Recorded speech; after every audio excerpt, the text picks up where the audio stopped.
C'est clairement le genre de vidéo que j'adore, où on parle des plus grands mystères, des univers auxquels on prend le plus de plaisir à explorer. Et aujourd'hui, nous allons nous intéresser à l'un des éléments les plus mystérieux d'Avengers Endgame, un élément que j'ai décidé depuis la sortie du film de laisser de côté, souhaitant lui consacrer une vidéo entière en temps voulu, celle que vous êtes en train de regarder. Un mystère défini par certains fans comme le grand secret d'Avengers Endgame, mystère connu entre autres sous le nom de la timeline secrète, même si pour ma part, j'ai toujours trouvé qu'il était bien plus approprié de l'appeler la branche de réalité perdue. Mais avant d'aller plus loin, il faut savoir que cette vidéo est sponsorisée par Thanos. Bon ok, par Red Shadow Legend. Une aventure très cool, un RPG épique et sombre loin d'être mignon, avec plein de champions assez badass. Et bien sûr, un lien est en description pour télécharger Raid sur votre téléphone ou PC. Sur Raid, vous avez du choix, puisqu'il y a 16 factions différentes, des orques, des elfes, des nains, etc. Plein de champions uniques à mener au combat. Perso, j'avoue, j'aime beaucoup les elfes noirs parce que je suis sombre et énigmatique et surtout parce qu'ils utilisent de la magie noire et que le lore autour de leur faction est vraiment super sympa. Comme toutes les factions, il y a du rare, de l'épique et du légendaire avec pas mal de potentiel et des sorts vraiment assez puissants. Ah oui, et leurs skins sont d'ailleurs toujours très réussis. Certains le savent, moi ce que j'aime dans le jeu c'est le PVP et ça tombe bien puisqu'au moment où vous regardez cette vidéo, la toute nouvelle Tag Team Arena devrait être dispo sur le jeu. Tag Arena est le prochain niveau de bataille compétitive PVP qui, au lieu d'une seule bataille 4 contre 4 comme dans l'arena classique, permet de faire une série de 3 batailles et celui qui en gagne 2 sur 3 remporte bien évidemment la série. C'est essentiellement l'arène mais en hard mode.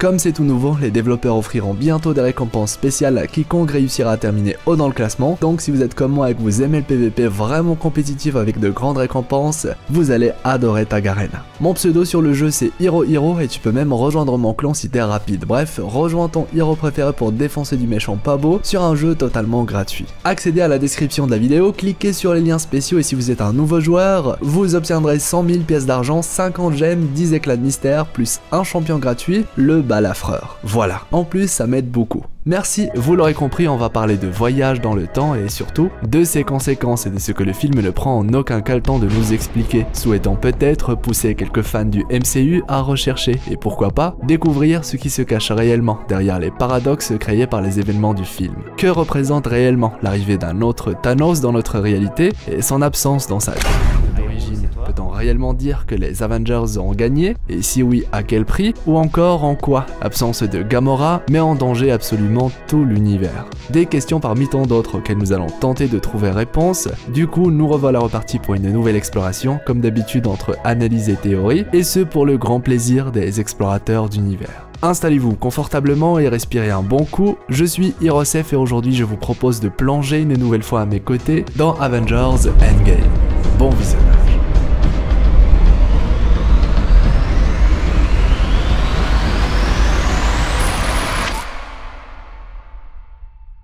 Autant le MCU a pris le temps de nous partager quelques indications concernant la réalité alternative ou timeline si vous préférez, dans laquelle Loki récupère la gemme de l'espace et s'en sert afin de modifier son futur et donc de donner vie à une nouvelle réalité, sachant que le MCU prévoit même d'illustrer cette timeline dans l'une des séries de la phase 4, autant absolument aucune information n'a été partagée concernant la réalité de laquelle viennent Gamora et Thanos dans notre futur. D'ailleurs, pour plus de facilité, nous allons désormais nommer cette timeline alternative la réalité perdue, celle dans laquelle se déroule Avengers Endgame ou le MCU en général, la réalité principale, et enfin, celle que crée Loki, la réalité malicieuse. Dans le cas de cette dernière, vous l'avez compris, elle sert surtout à permettre au personnage de Loki de rester en vie, du moins s'il ne se fait pas tuer dans sa nouvelle branche. La série qui lui est dédiée est même décrite par certaines sources comme une série où Loki se plaît à voyager à travers de nombreuses réalités, jusqu'à arriver à celle principale, signant dès lors son retour dans la timeline de nos héros, là où il aura du coup existé en double. En bref, grâce au voyage d'Endgame, Loki a une chance de revenir suite à la création d'une nouvelle branche de réalité, car comme vous le savez, un événement qui a été altéré via le voyage dans le temps, tel que la fuite de Loki, donne naissance à des branches de réalité, des branches que Steve est censé couper en fin de film. Parenthèse fermée, maintenant que j'ai rafraîchi votre mémoire, il est temps pour moi de vous annoncer que les Avengers sont morts dans Endgame. Bien évidemment, je ne parle pas des Avengers présents dans la réalité dite principale, mais vous l'aurez compris, dans ce que j'aime appeler la branche de réalité perdue, réalité où Thanos et Gamora ont cessé d'exister, ou pour être précis, là où ces derniers étaient supposés continuer leur quête afin de récupérer les gemmes de l'infini, comme il nous a été suggéré, un événement externe a fait en sorte de changer ce à quoi ils étaient destinés, résultant ainsi à la création d'une réalité où Thanos et Gamora, ainsi que toute l'armée du Titan Fou, ont cessé d'exister, voyageant d'un point A à un point A alternatif. Bien entendu, si je parle surtout de Thanos et Gamora, c'est parce que ce sont les seuls personnages qui, suite à leur disparition, donnent naissance à d'énormes changements par rapport à la réalité principale, causant ainsi la mort des Avengers dans leur réalité d'origine, soit la réalité dite perdue. Premièrement, puisque Thanos n'est plus présent et que l'avenir de Thor et des Asgardiens en est inévitablement changé. Désormais, plus personne pour attaquer le vaisseau des gardiens après le Ragnarok, et il ne s'agit ici que d'un simple exemple parmi tant d'autres. Personne pour attaquer Xandar ou Nowhere pour ne citer que. Bref, vous avez compris l'idée. Par contre, là où ça devient très intéressant, c'est surtout quand on liste les conséquences de la disparition de Gamora, encore une fois, de sa timeline d'origine. Et dans un souci de compréhension, je précise que je parle ici de la disparition de la Gamora du passé, de la réalité perdue, non de la disparition de notre Gamora sacrifiée sur Vormir. Car oui, qui dit disparition de Gamora dit également la création d'un nouvel enchaînement d'événements qui inévitablement efface l'existence des gardiens de la galaxie. La nouvelle Gamora vient dans notre réalité juste avant de rencontrer Quill, Drax, Groot et Rocket. D'ailleurs, elle rencontre Quill lorsque ce dernier est supposé avoir récupéré l'orbe qui contient la gemme du pouvoir. Et maintenant que Gamora n'existe plus, les événements dans lesquels Quill est emprisonné avec le reste des gardiens sont effacés, y compris pour la rencontre avec Drax. En bref, la disparition de Gamora résulte inévitablement en la disparition des gardiens de la galaxie tels qu'on les connaît. Ce qui m'amène donc à parler de l'une des grandes menaces de l'univers et au succès de sa quête, car comme vous l'aurez compris, maintenant il n'y a plus personne pour l'arrêter.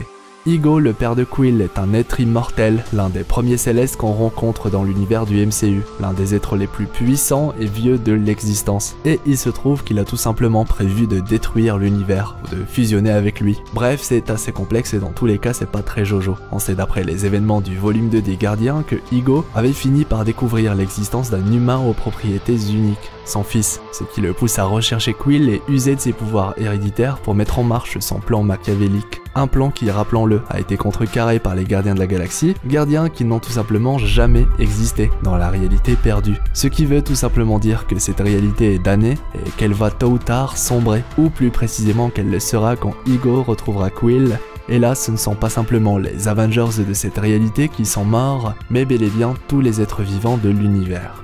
En résumé, le voyage dans le temps d'Avengers Endgame a coûté la vie à bien plus de personnes que ne laisse croire le film. Et ici, j'ai pris le temps de vous illustrer un seul scénario parmi tellement d'autres, sachant que celui-ci est clairement le plus sombre d'entre eux, sans rappeler le discours de l'ancien, dans lequel elle indique que jouer avec le temps peut avoir de grandes répercussions, peut-être pas visibles dans sa propre réalité, pourtant bel et bien présentes dans d'autres branches. Finalement, il s'agit peut-être ici d'un indice laissé par le film concernant la timeline perdue, branche que tout le monde a choisi d'oublier. Là où toute cette histoire devient très compliquée et surtout ultra intéressante, c'est lorsqu'on découvre certaines versions du scénario d'Avengers Endgame, des versions dans lesquelles Thanos avait pris le temps, avant d'arriver dans notre réalité, de tuer les Avengers un à un. Il serait même arrivé avec la tête de Steve Rogers et tel un trophée, dans le but de jouer sur les nerfs des Avengers de notre réalité pour les tourmenter et les mettre face à leur propre échec une nouvelle fois. Et qui sait, cette partie n'a pas été illustrée par Endgame, mais cela ne veut pas dire qu'elle n'a pas eu lieu, hormis l'élément du trophée. Finalement, il est possible que Thanos ait réellement pris le temps d'éliminer toutes les potentielles menaces, à savoir les Avengers, et ce bien avant qu'il ne décide de riposter. Un peu comme la reproduction des Pym Particules par Thanos, partie effacée du film mais qui fait bel et bien partie des informations confirmées par les scénaristes. Des événements que le film décide finalement de taire mais qui, comme la timeline perdue, se sont bel et bien produits. À méditer. Si j'ai choisi aujourd'hui de vous parler de cette branche spécifique, c'est parce que c'est l'une des seules branches qui ne peut pas être coupée ou réparée par Steve Rogers. Autant il est possible de remettre le marteau de Thor ou les gemmes dans leur timeline respective, autant il n'existe a priori aucun moyen pour éviter l'arrivée de Thanos du passé ou de changer le fait que Loki ait créé une nouvelle branche après avoir utilisé la gemme de l'espace. Ce sont des conséquences inévitables. Couplé à un voyage dans le temps assez complexe et même semble-t-il contradictoire par moments, il devient très difficile de prétendre l'inverse. Mais voilà, c'était le choix d'Endgame que d'utiliser ce concept, et même si je suis en général assez content du résultat, j'avoue que les notions de voyage dans le temps choisies auraient peut-être pu être mieux expliquées. Une chose est sûre, la timeline perdue est une branche très sombre que le MCU n'a pas choisi de mettre en avant pour des raisons disons-le assez claires. Et il était un peu normal pour moi de traiter tout ça en période d'Halloween, vous proposant quelque chose de bien plus sombre que d'habitude, après tout on parle tout de même de la mort des Avengers, rien que ça. Sachant bien entendu que j'ai extrêmement hâte d'avoir votre avis concernant tout ça. Qui sait, la nouvelle série What If, censée être basée entièrement sur le principe des uchronies, pourrait nous parler à travers l'un de ces épisodes de la fameuse timeline perdue. Et si Thanos et Gamora avaient disparu? Et si Ego avait gagné contre les gardiens, ou dans le cas de la réalité perdue? Et si Ego avait tout simplement réussi à mettre en place son plan? Des idées que j'aime beaucoup, et cette fameuse série pourrait clairement en profiter pour nous raconter quelque chose de différent, de très sombre, à l'image de cette timeline secrète. Mais du coup, une question demeure sans réponse. Pourquoi est Gamora?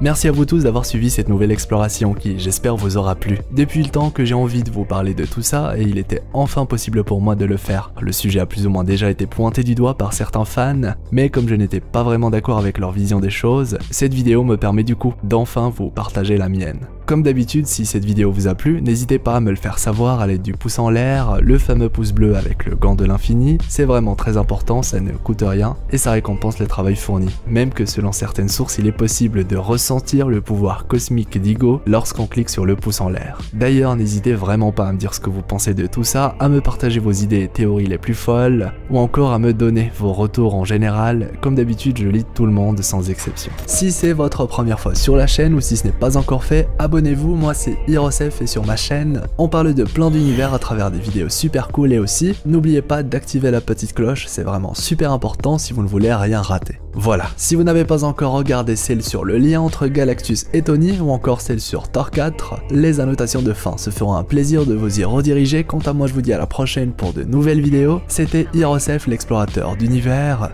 pour vous servir.